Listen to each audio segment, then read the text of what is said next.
ব্যারাকপুর থেকে পার্থর সিন্ডিকেট রাজ খতম করতে হবে। বুধবার সাংবাদিকদের মুখোমুখি হয়ে এভাবেই তৃণমূল প্রার্থীকে নিশানা করলেন ব্যারাকপুরের বর্তমান সাংসদ অর্জুন সিং। প্রসঙ্গত, ভোটের মুখে নৈহাটির গৌরীপুর জুট মিল খোলার আশ্বাস দিয়েছিল রাজ্য সরকার, কিন্তু গৌরীপুর মিল এখনও খোলেনি। মিল না খোলায় বেজায় চটেছেন শ্রমিক মহল্লার মানুষজন। এই বন্ধ মিল নিয়ে শ্রমিক নেতা তথা সাংসদ অর্জুন সিং বলেন, গৌরীপুর জুট মিল চালু নিয়ে শ্রমিকদের সঙ্গে ভাওতাবাজি করা হয়েছে। রংকল, সিসি কারখানা সহ অনেক কলকারখানা গৌরীপুরে এখনও বন্ধ। সাংসদ অর্জুন সিং বলেন, পার্থ ভৌমিক সর্বদা ডুয়েল গেম খেলে। ব্যারাকপুরের মানুষ এবার ভোটে এর জবাব দেবে। তার অভিযোগ, নৈহাটির অরবিন্দ রোডের বড়মা কমিটি জোর করে দখল করে নেওয়া হয়েছে। অরবিন্দ রোডের হকার ভাইদের অবস্থা অত্যন্ত শোচনীয়। সাংসদের দাবি, এবার পার্থ ভৌমিকের সিন্ডিকেট রাজ খতম করতে হবে। ভোট পরবর্তী হিংসার নায়ক পার্থ ভৌমিক ও জ্যোতিপ্রিয় মল্লিক। সিবিআই ওই দুজনের নামে এফআইআর করেছিল। ভোট পরবর্তী হিংসার ঘটনার তদন্ত চলছে। সাংসদ অর্জুন সিং আরও বলেন, 2019 সালে ব্যারাকপুর থেকে बीजेपी जीतेছিল, এবারও बीजेपी जीतবে। चाहूँगा कि बैरकपुर में पार्थोभूमि के सिंडिकेट को ख़त्म करने के लिए पार्थोभूमि के इशारे पर ही सारा घटना हुआ था।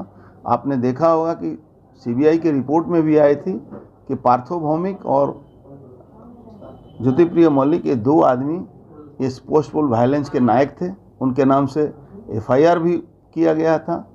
सीबीआई ने एफआईआर भी किया था, वो इंक्वायरी भी चल रही है, उसके बारे में जानकारी भी है, इस मीडिया में भी आया था, ऑफिशियली भी आया था, और वो पोस्टपोल वायलेंस का लोगों को जानकारी भी है।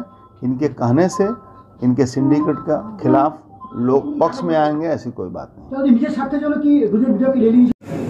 हाँ, এটা তো বোঝাই যাচ্ছে ও তো সবসময় ডুয়েল পলিসিতে কাজ করে। এবার মানুষ কিন্তু তাকে জবাব দেবে। ব্যারাকপুরের মানুষে কারো তো ভালো করেনি, একজনও কোনো লোককে খুঁজে নিয়ে আসুন যার জন্য ভালো করেছে। আজকে সাধারণ একটা উদাহরণ দিচ্ছি, অরবিন্দ রোডে যে বড় মা যে কমিটি কীভাবে নিয়ে জোর করে দখল করে নেওয়া হলো ওই মন্দির কমিটিকে, আজকে ওখানে যে হকার্সরা ছিল তাদের সঙ্গে কি ব্যবহার করা হয়েছে, তারা না খেয়ে মরছে। এই দুটো এক্সাম্পল আগে দিলাম, তারপরে থার্ড এক্সাম্পল দেখুন, গৌরীপুরের মানুষের, গৌরীপুর জুট মিলে মানুষের সঙ্গে কীভাবে ভাওতাবাজি করা হলো। গৌরীপুর জুট মিল কী অবস্থায় চলে গেছে, ওখানে পাশে রংকল ছিল, সিসি কারখানা, তার অবস্থা কী আছে, মাটি অবধি খুঁড়ে বিক্রি করে देवा হয়েছে। এইসব 2019 भी बैरकपुर में भाजपा जीती थी। इस बार 2021 में 24 में ये सीट भी भाजपा को ही जाएगा।